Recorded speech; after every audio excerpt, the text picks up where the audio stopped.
ఒక పావు గ్లాసు, ఇదే గ్లాస్ తోటి ఒక పావు గ్లాసు పంచదార.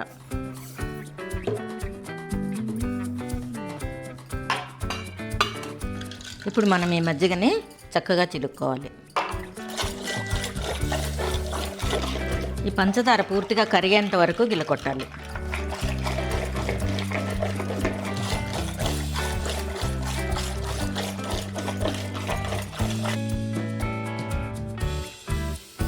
చూడండి, ఇలా నురుగు నురుగు వచ్చేంత వరకు గిలకొట్టుకోవాలి.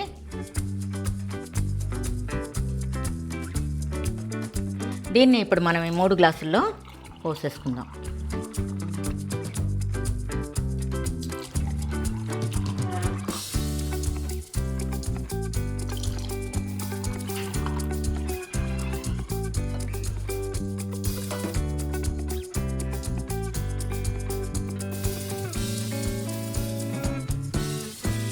ఒక దాంట్లో మనం ఇంట్లో తయారు చేసినటువంటి మీగడ వేస్తున్నాం.